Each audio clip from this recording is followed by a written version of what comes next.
Hikmah ke-33 ya.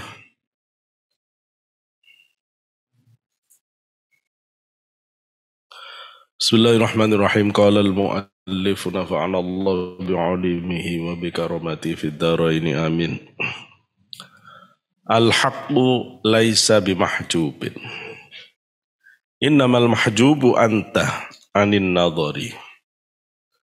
Idh law hajabahu syai'un la satarahu ma hajabahu. Walau kana lahu satirun lakana liwujudihi hasirun. Wa kullu hasirin li syai'in fahuwa lahu qahirun. A'udzu billahi minasyaitonir rajim wa huwal qahiru fawqa ibadihi. Al-haqqu Allah maha benar, Allah yang maha benar, laisa bimahjubin, tidak tertutupi, tidak terhijab. Wa innamal mahjub, hanya saja yang terhijab. Anta, ya kamu, anin nadhari, dari pandangan terhadap Allah. Allah itu enggak terhijab. Allah itu enggak ada hijab. Enggak ada yang menghijab Allah, itu enggak ada. Hijab itu ya kita sendiri yang kemudian kita enggak bisa menyaksikan wujud dari tajalli Allah itu. Kita enggak mampu menyaksikan hadrah ilahiyah itu karena kita sendiri yang menghijab diri kita. Hakikatnya tidak ada hijab itu. Kenapa? Karena lau hajaba, lau jika hajaba, menghijab hu kepada al-haq Allah, apa syai'un, sesuatu, la sataro, pasti nutup hu kepada al-haq, apa ma hajabahu, sesuatu yang menghijab apa mahu kepada Allah. Kalau memang ada sesuatu yang menghijab Allah, ada sesuatu yang nutup Allah, pasti sesuatu yang menghijab itu yang bisa nutupi.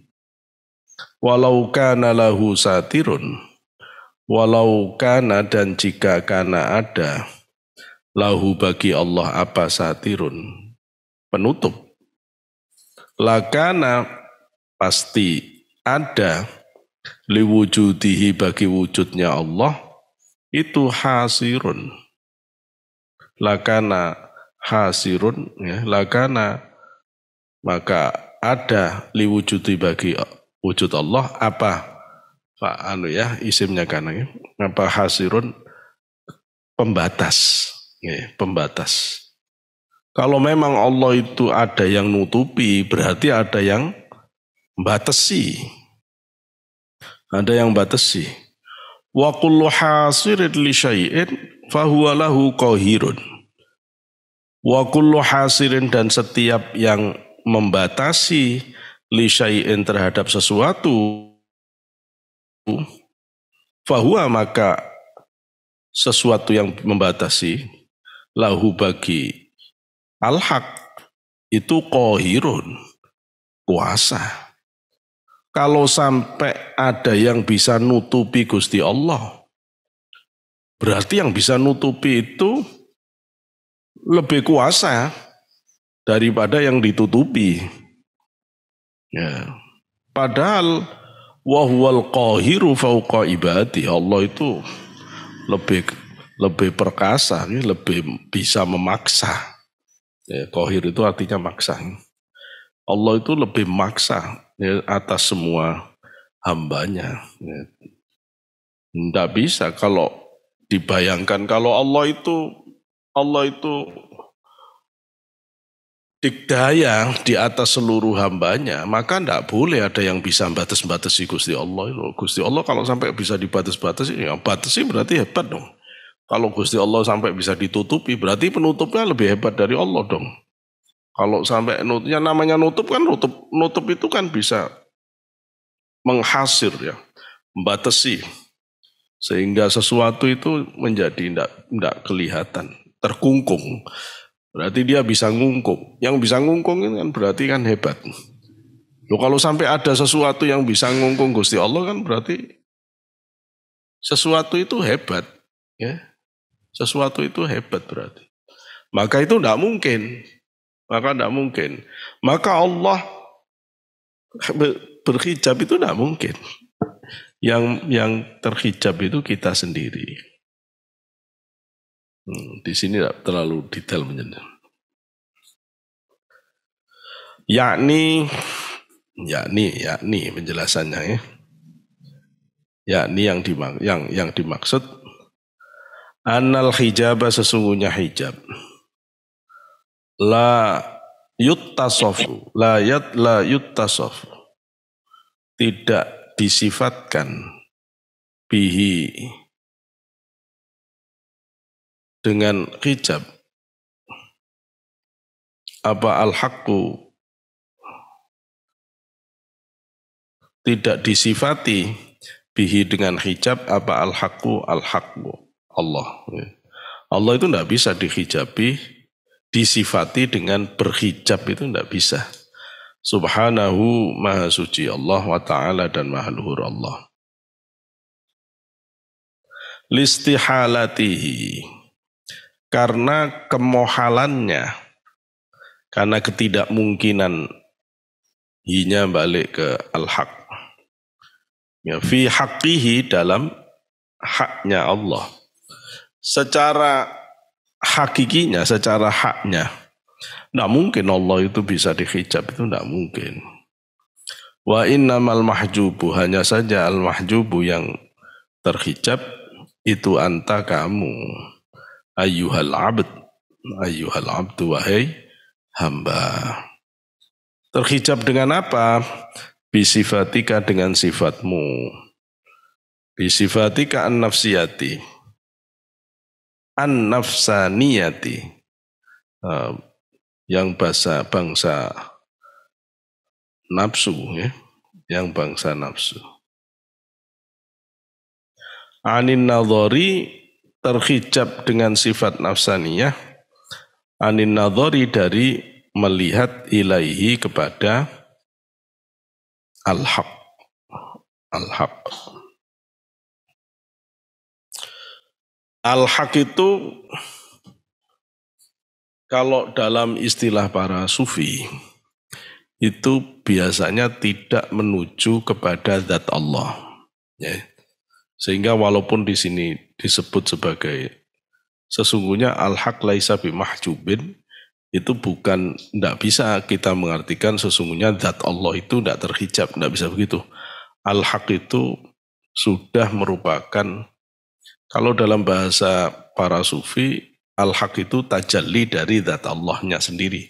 Sifat asma Allah itu tajalli dari zat Allah. Zat Allah itu menampak pada sifat-sifatnya, pada af'alnya, begitu ya. Sehingga yang bisa dikenali orang itu adalah asma sifat Allah.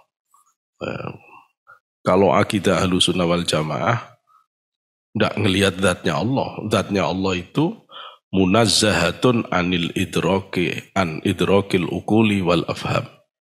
Zat Allah itu Ibnu Arabi saja mengatakan tidak bisa dijangkau dengan akal maupun imajinasi siapapun. Sehingga yang bisa dijangkau itu tajallinya, ya, penampakan dari asma sifat Allah itu sendiri. Nah, penampakan itu secara umum disebut al-haq. Sehingga ada al-khalq, ada aspek al-haq. Ini agak berat yang muda-muda ini. Jadi seperti biasanya saya selalu menjelaskan, kalau ada bunga mawar, maka kalau kita lihat pada bunganya, warnanya, kelopaknya, putiknya, tangkainya, itu aspek al-khalq, aspek kemakhlukannya. Tapi ketika Anda bicara tentang indah, indah itu sudah bukan, tidak kelihatan sebenarnya indah. Nah, indah itu tidak bisa Anda lihat. Tapi Anda tidak akan pernah ngerti indah kalau tidak ada bunga itu. Ya, kalau seandainya indah itu tidak diwadahi oleh bentuk bunga, maka kita tidak akan pernah tahu indah. Kalau tidak pernah ada perempuan, kita tidak akan ngerti cantik. Maka adanya bunga itu ada sebagai wadah untuk menampung keindahan. Indah itu sendiri, kalau dicari sumbernya, dari sifat Allah yang maha indah. Nah itu.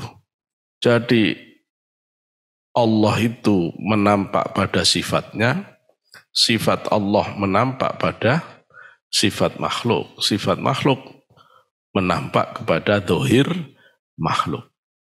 Gitu. Sehingga orang bisa mengenali dari makhluk itu.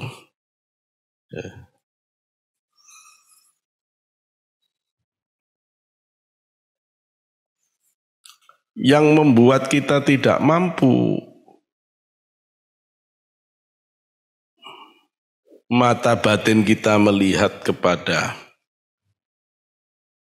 tajalli Allah yang dalam hal ini disebut al-haq, itu adalah karena ada sifat nafsu yang menghalangi pandangan kita terhadap kehadiran Allah itu, hadrah ilahiyah itu. Sebenarnya bukan bendanya yang tidak ada. Yang tidak ada itu pandangannya terhalang oleh embun saat kita mandi di kamar mandi yang uap panas. Maka uap panas itu nutupi kaca sehingga tidak kelihatan. Tidak kelihatannya itu bukan karena bendanya tidak ada, tapi karena kacanya yang tertutup oleh embun. Tidak terlihat itu bukan karena Allahnya yang tidak ada, tapi karena hatimu yang ketutup oleh sifat-sifat buruk dan dosa. Maka hijab itu tidak pada Allahnya, tapi hijab itu pada diri kita. Jadi Allah tidak ada urusan sama hijab. Kita sendiri yang terhijab. Nah begitu. Jadi Allah itu tidak ada urusan sama hijab. Yang terhijab itu mata batin kita. Ya.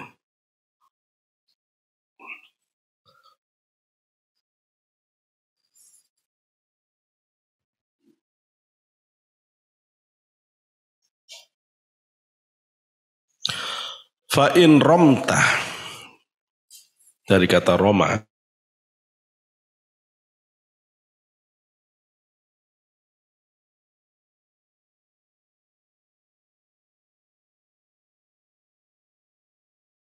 musik. Nah, senang musik Roma Irama, gitu loh ya. Itu. Fa'in romta, kalau kamu senang atau kalau kamu kepingin al-wusula wusul, fabahath, maka bahaslah, maka telitilah, an uyubi nafsika, dari keburukan nafsumu, wa'alijiha, dan pengobatannya.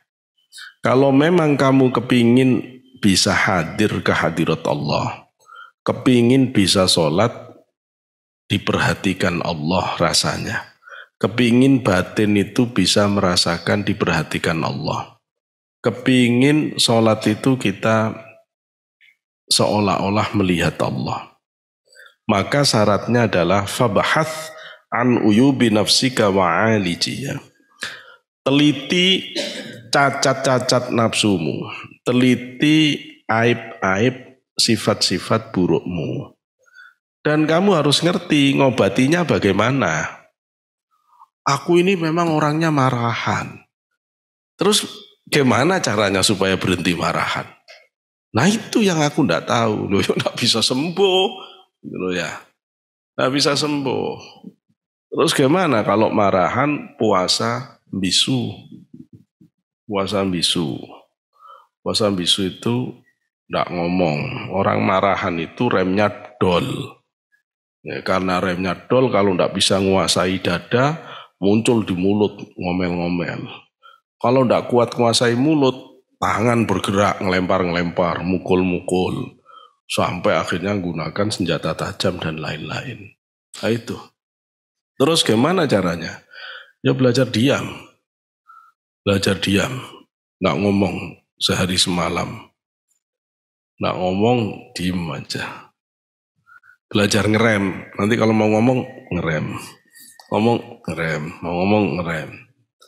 Termasuk nggak jawab WA apapun nggak dijawab, nggak main Twitter, nggak main, diem dulu, pokoknya belajar diem, belajar menguasai diri. Wah, gak mungkin kalau seharian, ya, itu biasanya. Ya latihan, latihan nahan. Kalau ndak ya pokoknya belajar kurangi bereaksi langsung. Kalau kita itu marahan, jangan bereaksi langsung, tahan dulu. Setiap mau bereaksi, nanti dulu. Ya, supaya nafsu itu terlatih untuk menahan. Ya. Sehingga Allah menyebut ciri-ciri orang yang bertakwa itu diantaranya wal kadhiminal ghaidha. Ya, nahan, kemampuan nahan marahnya itu hebat. Kemampuan nahan marahnya itu hebat. Ya, orang kalau tidak bisa nahan marah, ya nggak jadi alim. Tapi nahan marah itu ya nggak gampang. Kalau misalnya syahwatnya yang liar, kalau syahwat yang liar,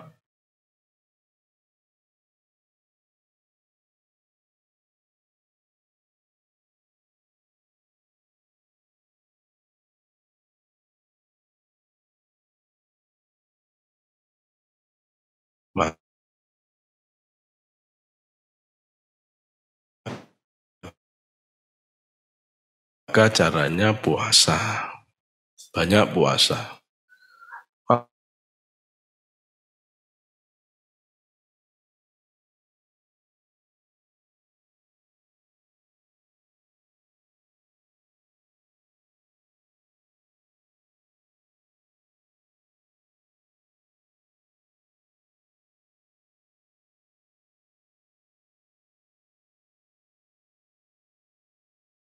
Sehingga kamu gampang mengendalikannya.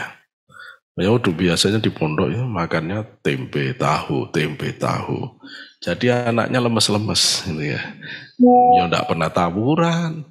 Yo gampang ngaturnya gitu ya, nurut-nurut ya, karena kena tempe tahu itu ya. Kalau sate ya sate tempe, sate tahu. Kayak di mikrop kak tiap minggu dapat. Ya pinter-pinter lah ngatur ya. Tapi harus bisa ngelihat, oh saya ini orangnya kikir. Kalau orang kikir, kamu bagusnya jadi tukang ngeladenin tamu. Misalnya kalau jadi khotim di rumah, kamu bagian ngasih makanan orang-orang. Ngasih makanan yang enak-enak. Tapi kamu makannya enggak boleh enak. Itu kamu biar tahu rasanya. Kepingin makanan enak terus enggak ada kasih itu kayak apa. Jadi kamu harus belajar ngerasakan itu. Sehingga kamu nanti kalau punya sesuatu enggak ngasih orang, kamu bisa mikir, ya apa enggak enaknya kalau kepingin enggak dikasih. Sehingga sifat kikir itu bisa luntur. Itu cara-cara menghilangkan sifat-sifat buruk. Kalau penakut, itu berdiri di tempat tinggi, di lantai 4. Tapi ditaleni, biar nggak jatuh ya, Itu latihan, ya gampangnya outbound ya, naik flying fox, jangan langsung naik flying fox takut, yes nguat, ada pohon, jaraknya 40 cm aja, kamu jalan. Anak yang penakut itu 40 cm aja udah kayak orang terjun payung. Wah, rohaminya gak karuan. Tinggiin setengah meter. Nanti itu biar muncul keberaniannya. Ya, harus dilatih keberanian ini. Nah itu semua sifat buruk itu ada teknis ngobatinya. Jadi orang harus tahu ngelihat sifat buruk itu. Ya. Nah, ngelihat sifat buruk itu kemarin kita sudah jelaskan ya. Bisa dari kawan, bisa dari guru, bisa dari ngelihat orang lain. Nah, kita muhasabah harus bisa meneliti sifat buruk kita. Dan harus jujur. Kalau sudah ketemu, diobati. Saya ini orangnya malas. Ya ditabrak malas itu. Jangan terus, ya saya tahu Pak penyakit saya malas. Tapi ya gak bisa. Ya sudah bisa, harus bisa. Tidak ada kata tidak bisa. Harus dilawan. Sifat dasarnya nafsu itu adalah seneng makan, seneng minum, seneng kawin, seneng istirahat, males ibadah. Itu sifat nafsu. Jadi kalau disuruh jalan-jalan, oh berangkat duluan nafsu. Kalau disuruh sholat, nanti dulu. Kalau disuruh ibadah, nanti dulu.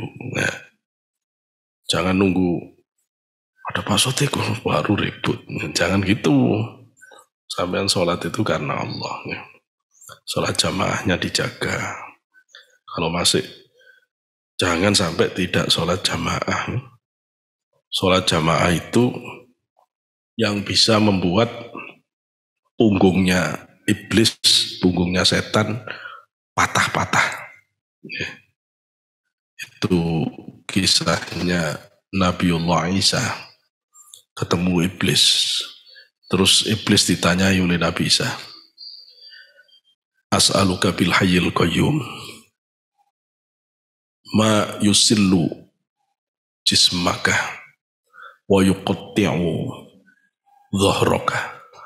Katanya Nabi Isa, iblis, aku tanya kamu dengan sifat Allah Al-Hayyu Al-Qayyum. Apa yang bisa ngeremukkan dirimu dan bisa mematah-matahkan punggungmu. Iblis setan itu tidak bisa dimatikan.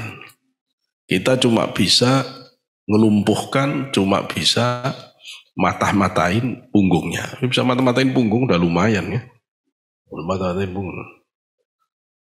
Terus apa kata iblis? Seandainya kamu tidak bertanya dengan menggunakan kata Al-Hayyul Qayyum, aku tidak akan jawab. Setan itu takut kalau sudah kita pakai kata Hayyul Qayyum itu takut. Karena itu di Torekot, Al-Hayyul Qayyum itu langganan. Kalau dengan di istighosah yang tadi saya share, ya Hayyu ya Qayyum, ya Hayyu ya Qayyum, ada itu. Itu istimewa kalimat itu ya, ditakuti setan.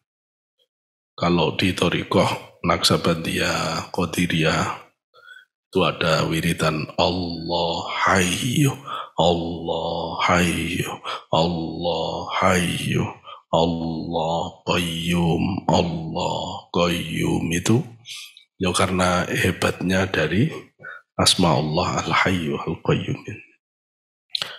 Jadi terus diberitahu, apa itu? Kata iblis, amma yusillu jismi, yang bisa meremukkan badanku itu adalah fasohailul khayli fisabilillah.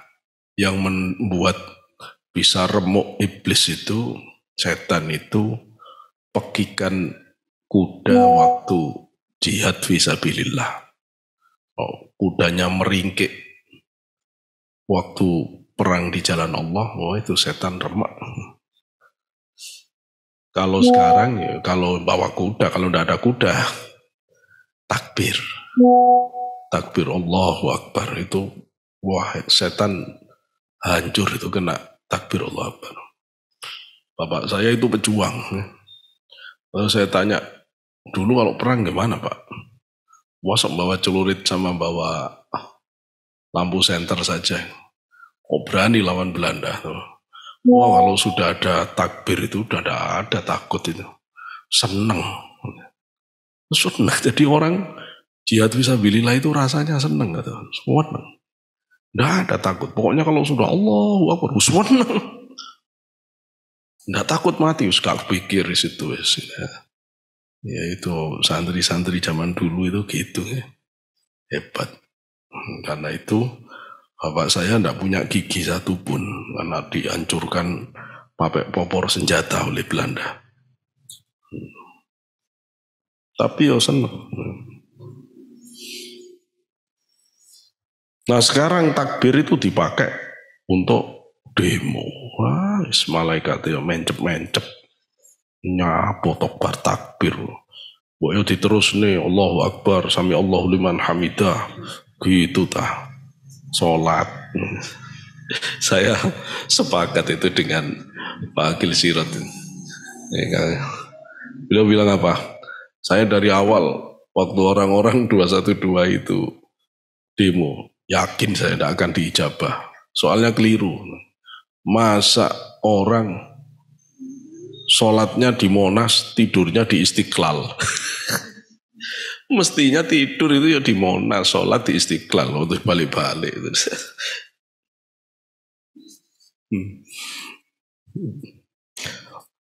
Udah.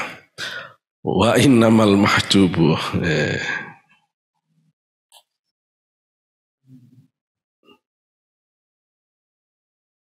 Anda aja. Fa innal hijaba karena sesungguhnya hijab itu yurtafa'u diangkat. Apa hijab diangkat, angka dari kamu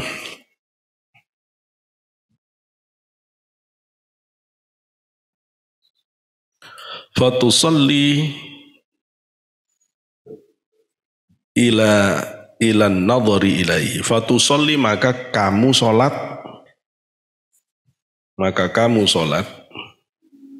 ilan nadhari pada penglihatan ilaihi kepada al-haq bi'aini basiratika dengan pandangan batinmu. Kok kita baca fatusolli, kenapa ini dipakai untuk sholat? Ya karena nanti kelihatan itu wa huwa maqamul ihsan. Nah itu kelihatan. Sholat itu kan ya, sholat itu yang kemudian ka'annaka tarahu itu. Wa huwa maqamul ihsan, wa huwa dan dia. Ya, maksudnya tusalli ilan nadhari bi'ainil basiratika itu maqamul ihsan. Itu adalah maqam ihsan. Alladzi yang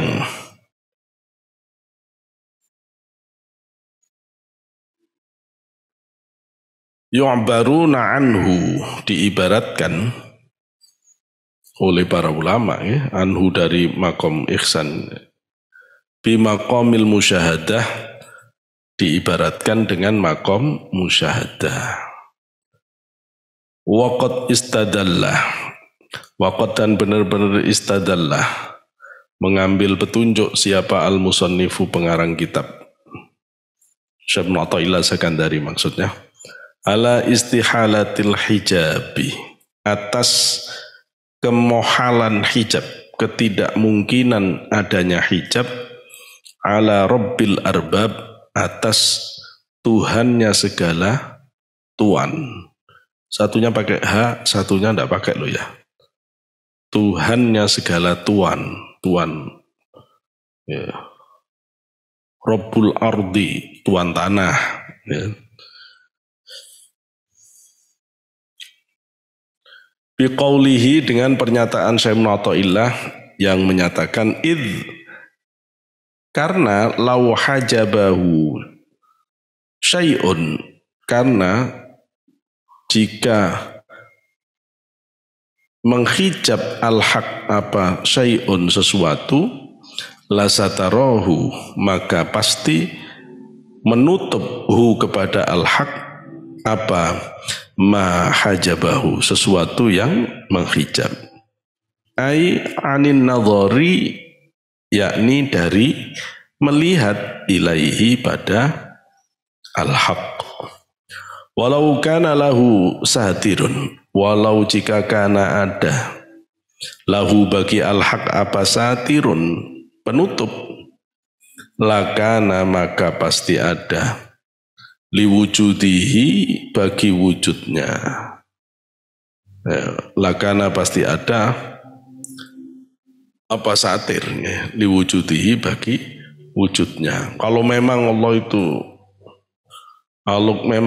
itu ditutup ya berarti memang wujud Allah ketutup ai dzatuhu hasirun maksudnya zat Allah itu terbatasi ai muhitum bih maksudnya terlingkupi ya, terlingkupi listilzamis satir listilzami karena keharusan as-satiru listilzamis satiri karena keharusan penutup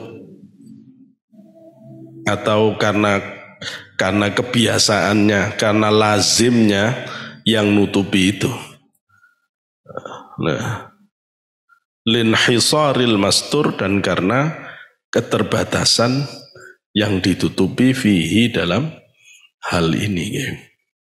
Jadi kalau memang ada yang nutupi kepada Allah maka yang namanya penutup itu sudah semestinya dia bisa nutupi dan yang ditutup itu sudah pasti akan terbatasi wa kullu hasirin dan setiap yang batasi li syai'in terhadap sesuatu fahuwa maka hasir maka sesuatu yang batasi lahu bagi syai' itu qahirun pasti kuasa sesuatu yang bisa membatasi menutup itu pasti lebih kuat daripada yang ditutupi li'annahu karena sesungguhnya hasir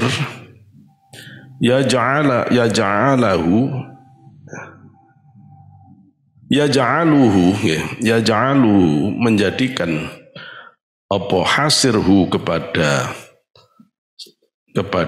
mastur kepada yang ditutupi fi asri qabdatihi di dalam asri itu tahanan qabdatihi itu cengkraman genggaman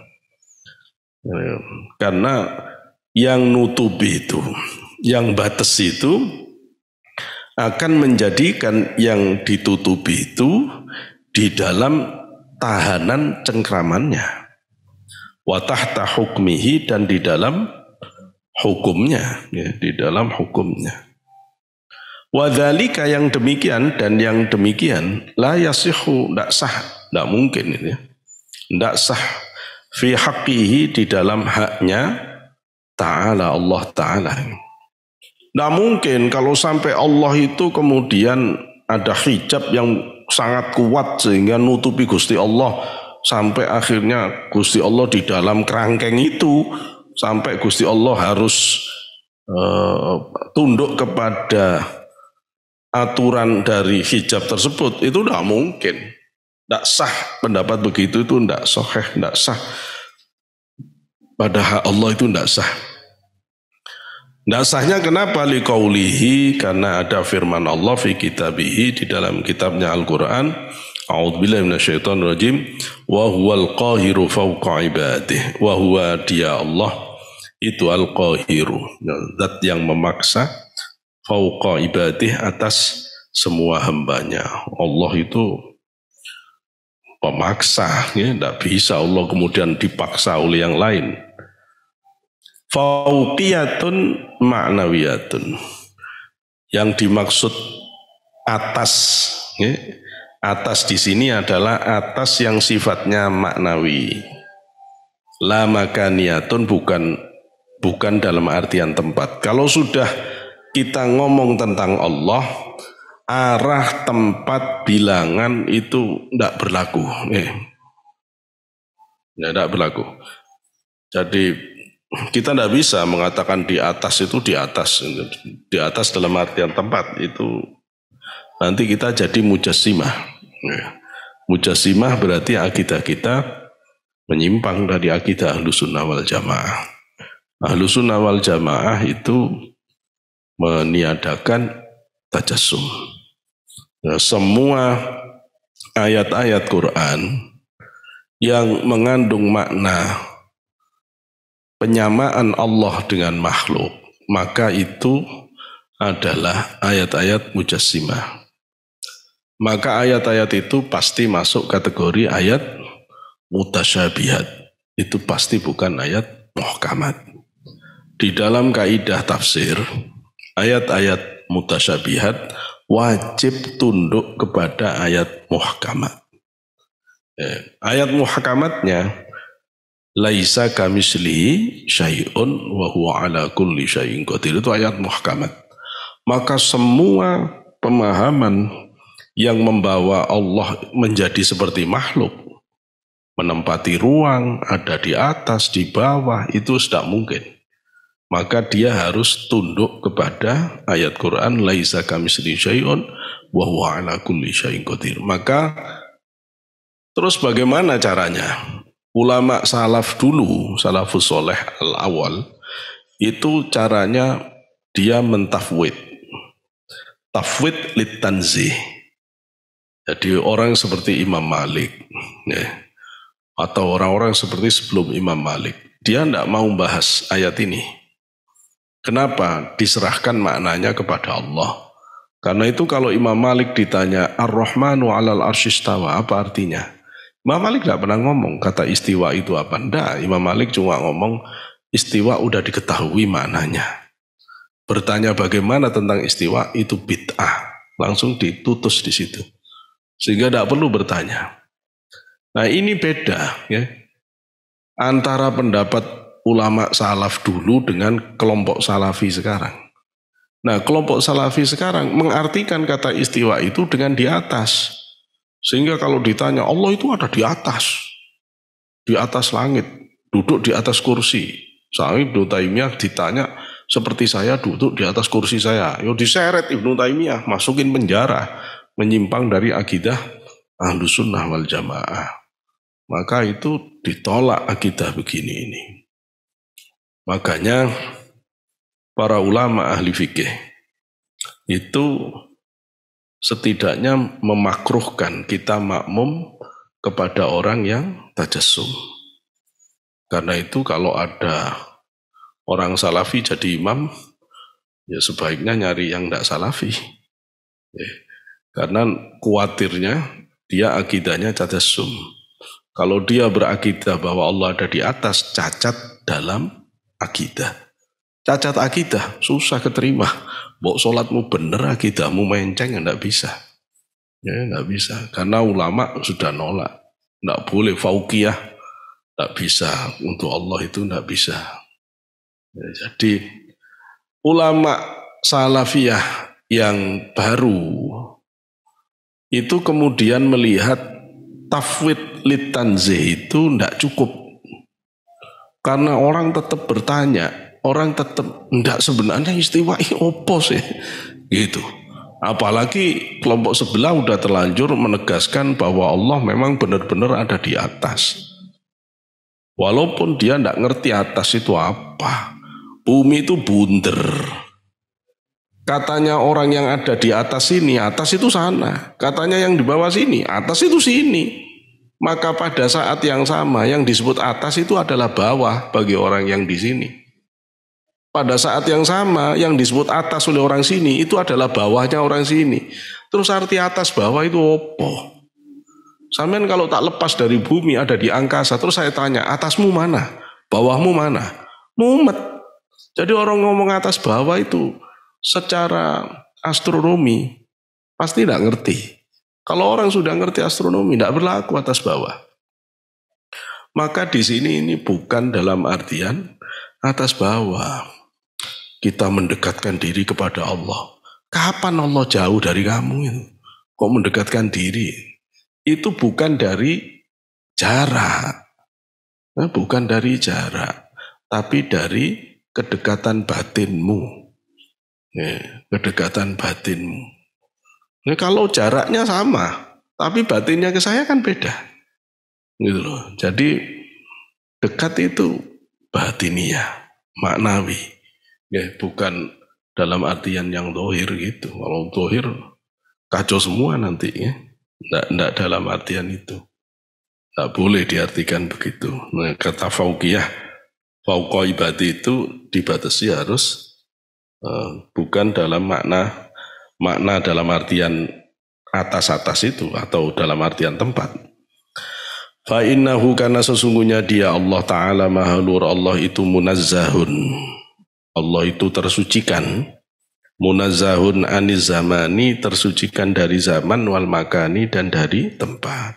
Tidak ada Allah zaman makan, tidak ada Allah. Berkaitan dengan Allah yang tidak terhijab, ini ada syair Imam Sayyidina Ali yang bagus. Sayyidina Ali itu mengatakan, Ra'aitu Rabbi bi'aini qalbi faqultu la syakka anta alladhi khuzta kulla ainin fahaitsu la aina thumma anta falaysa lil aini minka ainun faya'lamul ainu aina anta walaysa lil wahmi fika wahmun faya'lamu al wahmu kaifa anta ahatta ilman bikulli syai' fi kulli syai' arahu anta wa fi fana'i fana'i wa fi fana'i wajadtu anta. Aku melihatmu wahai Tuhanku dengan mata batinku, dan aku mengatakan tidak diragukan lagi, engkaulah itu, engkaulah itu. Engkau yang memutus segala di mana.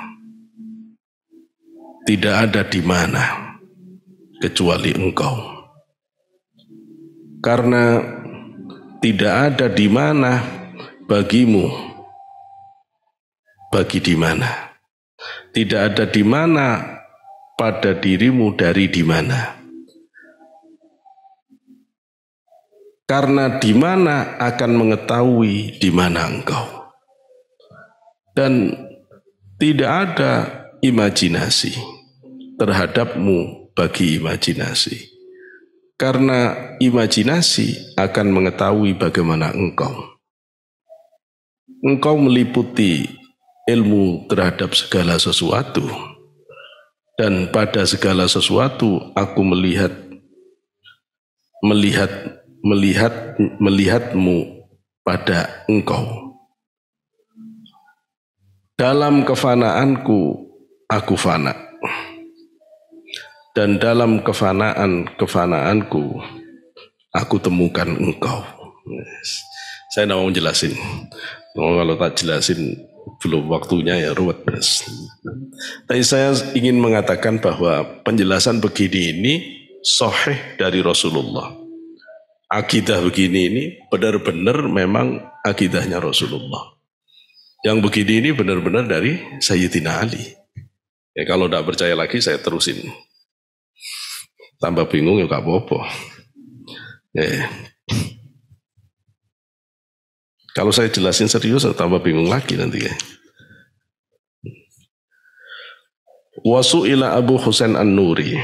Abu Husain An-Nuri muridnya Imam Junaid Al-Baghdadi. Abu Husain An-Nuri itu waliullah. Saya lupa ya, dia pernah tidak makan berapa tahun ini. Orang-orang dulu itu gila ya. Gila dalam artian hebat. Ini muridnya Imam Junaid. Imam Junaid punya murid Al-Hallaj, punya murid Abu Husain An-Nuri. Al-Halat sholat sunnahnya sehari semalam 300 rakaat. Imam Junaid sholat sunnahnya sehari semalam 400 rakaat. Imam Junaid tidak pernah makan siang, selalu puasa. Imam Junaid kalau sholat 5 waktu di Mekah.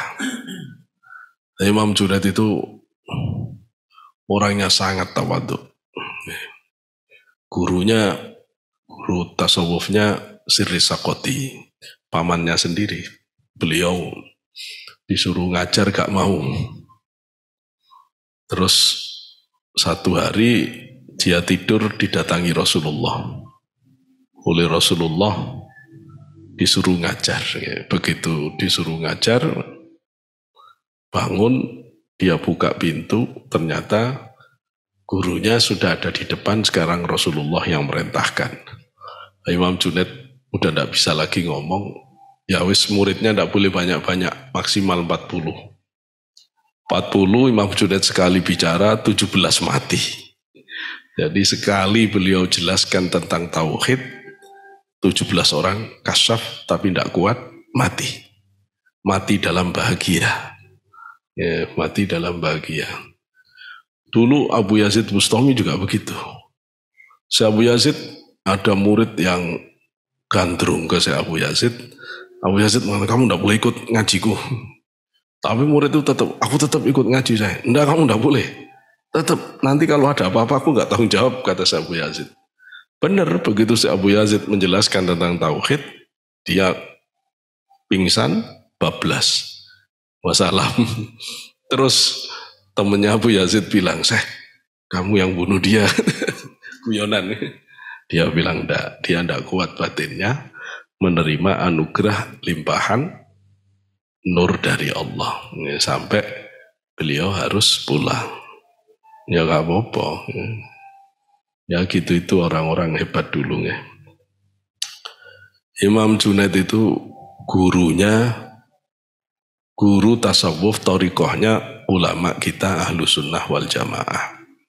Di kita itu nirunya bertasawuf berthariqah itu kepada Imam Junaid al-Baghdadi. Ini wali Allah yang sangat hebat. Saya punya kitab tulisan beliau sendiri, Rosailul Junaid. Itu, wah itu wujudiahnya hebat banget ya. Abu Husain An-Nuri ditanya, Aina Allah min makhlukatihi? Di mana Allah dibanding makhluknya? Di antara makhluknya, Allah di antara makhluknya itu di mana? Faqala, maka Abu Husain An-Nuri jawab, Kana Allah ada, wala aina, tanpa di mana. Jadi kalau ada orang nanya di mana Allah, itu aslinya tidak perlu dijawab. Kenapa? Pertanyaannya salah. Di mana itu hanya berlaku untuk makhluk, untuk benda yang 4 dimensi, 3 dimensi. Kamu bisa nanya, di mana apa iki jenenge? Wis ginian ini. Di mana kacamata? Di atas kitab. Karena ini benda 3 dimensi, 4 dimensi, gampang kamu tanya di mana. Kalau bukan 3 dimensi, 4 dimensi, ditanya di mana, udah ketawa kamu. Kalau saya tanya angin di mana, kamu jawabnya apa? Goblok. Oh, angin di mana? Gitu kan? Jadi jawabnya cukup goblok. Jadi kalau ada orang ngomong Tuhan di mana, jawabannya goblok. Nges gitu sebenarnya tidak perlu dijawab. Loh angin di mana? Tidak usah nanya angin di mana. Kata di mana tidak berlaku untuk angin. Wah angin aja tidak bisa sampai tanya di mana, apalagi yang nyiptakan angin. Itu loh ya. Kamu tanya atom di mana? Ya, kata orang yang ngerti fisika, gendeng arai. Semua di dunia ini terdiri atas atom. Ketika atom itu memadat, namanya benda padat. Kalau merenggang jadi cair, merenggang lagi jadi udara, merenggang lagi jadi api. Tapi semua ini sebenarnya atom. Ayo kan. Jadi kata di mana untuk atom? Jawabannya goblok. Enggak di mana? Goblok. Mudah. Jadi aslinya orang tanya di mana Allah itu sudah perlu dijawab. Allah itu sudah ada sebelum adanya langit bumi, sebelum adanya arah, sebelum adanya di mana. Kok kamu tanya di mana itu terus gimana? Allah itu sudah ada sebelum adanya zaman. Kok kamu nanya Allah kapan? Kapan untuk Allah udah tidak berlaku. Itu loh ya. Udah tidak berlaku. Allah itu ada seperti adanya. Nah terus bagaimana? Tidak usah bagaimana. Kan sampean kalau nunggu adzan sudah baca. Ya apa itu? Mau bunyi jadi lupa. Ya Rabbi bisa jadi tahaqquq. Ya apa sih? Oh setiap hari manakiban jadi lupa. Yang watomsil kaifi wal aini, ya itu ya. Binuri wajhika ya Allah, gitu ya. Kamu minta dibuka hijab tanpa bagaimana itu. Ya, pokoknya hijab. Saya kalau kepingin tahu bagaimana orang nanti bisa terbuka hijab, seperti orang jatuh cinta. Terus saya tanya, kamu jatuh cinta bisa tahu? Dari atas, dari bawah, dari samping kanan, samping kiri. Enggak tahu, tahu-tahu jatuh. Gitu loh ya. Tahu-tahu jatuh. Jadi orang begitu. Ke Allah yang penting bersihkan aja hatimu. Nanti ngerti-ngerti sendiri. Siapa yang buat ngerti? Ya Gusti Allah sendiri. Wal makhlukati fil adam. Wal makhlukati fi adam. Makhluk itu dalam ketiadaan. Wa kana haitsu huwa. Dan Allah sebagaimana adanya. Wa huwal ana haitsu kana. Ya Allah sampai hari ini seperti adanya di awal. Idla aina wala makana, tidak ada di mana, tidak ada tempat bagi Allah. Faqala lahu sa'il, kemudian yang bertanya itu tanya lagi. Dia itu adalah Ali bin Thawr al-Qadi. Fi qissati mihnatis sufiyah. Ini diceritakan dalam kisah mihnahnya atau litsus, penelitian khususnya ulama-ulama tasawuf. Fama hadhil amakin wal makhluqatil zahirah. Bagaimana hal ini bisa mungkin sedangkan makhluk nampak? Terus dia ngomong azza zahirun. Allah itu maha perkasa dan nampak. Wa malikun qahirun. Allah itu raja yang pemaksa. Wa makhluqat. Adapun makhluk itu zahiratum bih. Dia nampak karena Allah.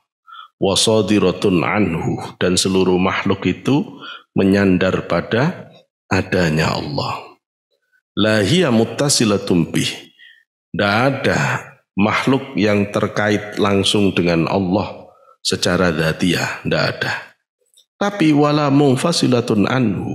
Tapi kamu tidak akan pernah bisa membayangkan makhluk itu kemudian terputus dari Allah. Ya. Faraghum minal asya. Allah kosong dari segala sesuatu. Walam tafarragha anhu, tapi makhluk tidak bisa mau kosong dari Allah. Li'annahu tahtaju ilaihi, karena semua makhluk membutuhkan Allah.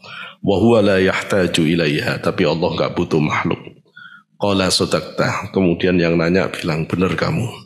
Fa akhbirni madza aradallahu bi khalqiha. Terus dia nanya, terus Allah itu mau apa dengan makhluknya? Qala Abu Husain An-Nuri jawab, zuhuru izzatihi wa mulkihi wa sultanih. Allah ingin menampakkan keperkasaannya, Allah ingin menampakkan kerajaannya, Allah ingin menampakkan kesultanannya. Qala sadaqtah, betul kamu. Fa akhbirni ma muraduhu min khalqihi. Kalau gitu jelaskan lagi, apa sih maunya Allah dari makhluknya? Terus Abu Husain jawab, mahamma alaihi. Allah tidak butuh apa-apa. Qala au yuridu minal kufrati al-kufri. Apakah Allah yang menghendaki kekufuran dari orang yang kafir? Qala, kemudian Abu Husain Nauri jawab, afa yakfuruna bihi wa huwa karih. Adakah orang kafir kepada Allah sedangkan Allah sendiri benci kepada kekafiran? Summa qala akhbirni madza aradallah bi ikhtilafi syi'i wa tafriqil milali. Kemudian kabarkan padaku apa yang dimaui Allah. Kok banyak kelompok-kelompok, banyak partai-partai, ya? Ada PDI, ada bukan itu, ada kelompok ahlu sunnah, ada syiah, ada khawarij, ada salafi, ada macam-macam. Kok ada macam-macam? Ya apa? Gusti Allah mau apa dengan itu? Qala arada iblaghi qudratihi wa bayani hikmatihi. Allah mau menerangkan tentang kuasa Allah dan Allah ingin menjelaskan hukum-hukumnya. Wa ijabi lutfihi wa dhuhuri adlihi wa ihsanihi. Allah mau menunjukkan kelembutannya, Allah mau menampakkan keadilannya, keihsanannya, kayak gitu ya.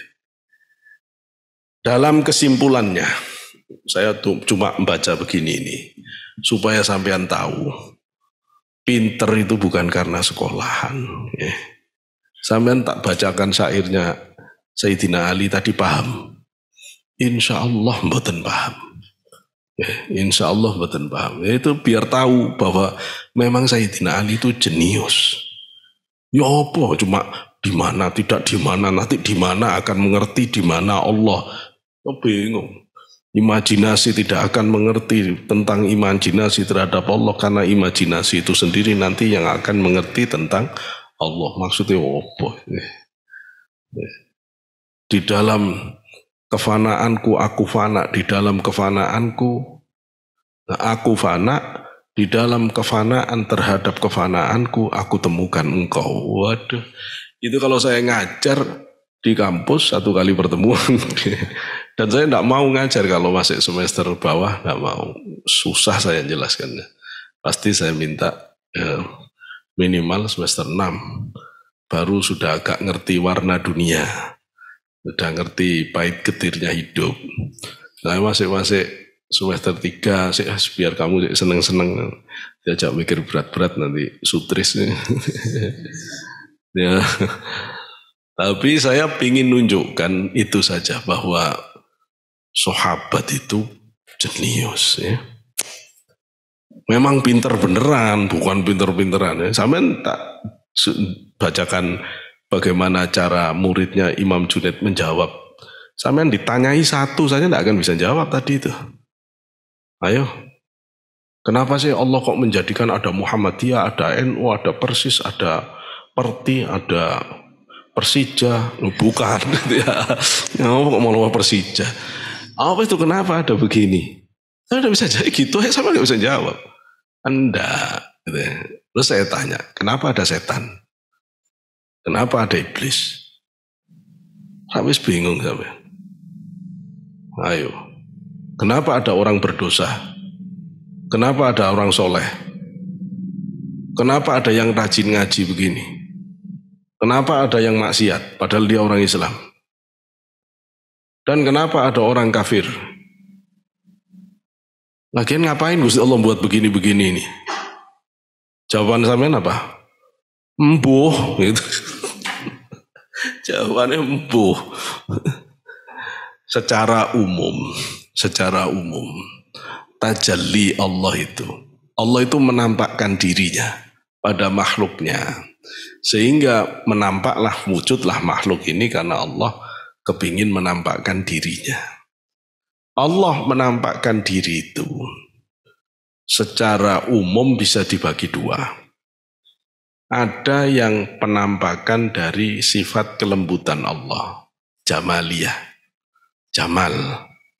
Ada yang penampakan dari keperkasaan Allah, jalal.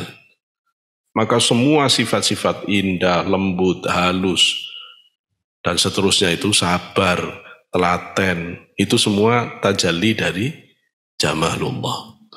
Perkasa, tegas, mengadab, itu semua tajalli jalalullah. Wadah dari penampakan sifat-sifat Allah, jamalullah, itu paling sempurna ada di perempuan. Wadah dari penampakan sifat Allah jalal itu pada laki-laki. Nah itu. hebatnya penjelasan ini panjangnya sekilas begitu.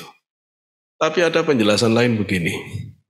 Tajalli Allah itu bisa dibagi tiga. Ya, dibagi tiga secara garis besar. Yang pertama itu adalah tajalli dari sifat ihsannya Allah. Ya. Ismun adharahum liyudhiru fihim karamahu wa ihsanahu. Kelompok pertama itu merupakan tajalli Allah kepingin menampakkan ihsannya Allah, mulianya Allah, ihsannya Allah, kebaikannya Allah. Nanti wujud makhluknya itu menjadi ahlut ta'ati wal ihsan. Mereka itu adalah orang-orang yang nanti di dunia ini ahli ta'at, ahli ihsan. Wa qismun adharuhum liyudhiru fihim afwihi wa khilmahu, afwahu wa hilmahu. Kelompok berikutnya itu Allah kepingin menampakkan kepada makhluk itu kemaafannya, afwahu wa hilmahu, karena ingin menampakkan kesangat sabarnya Allah. Siapa itu? Ahlul isyan min ahlil iman, adalah orang-orang yang punya iman yang jatuh dosa. Terus kalau tidak ada orang yang berdosa terus tobat, kapan sampean bisa mengerti kalau Allah itu Maha Pengampun? Untuk bisa tahu Allah Maha Pengampun, itu orang harus salah. Jadi kalau ada orang salah itu, ya penting juga untuk menunjukkan sifat Allah Maha Pengampun itu. Kalau tidak ada itu nggak bisa. Itu panjang ini, ada kisah-kisah begini nih. Jadi karena itu akidah Ahlussunnah wal Jamaah itu kokoh. Orang masuk surga itu bukan karena perbuatan, ya karena rahmatnya Allah. Karena rahmatnya Allah. Nah yang satu lagi itu adalah tajalli, penampakan dari nikmah dan ghadabnya Allah, dari kemurkaan, kebencian dan kemarahan Allah.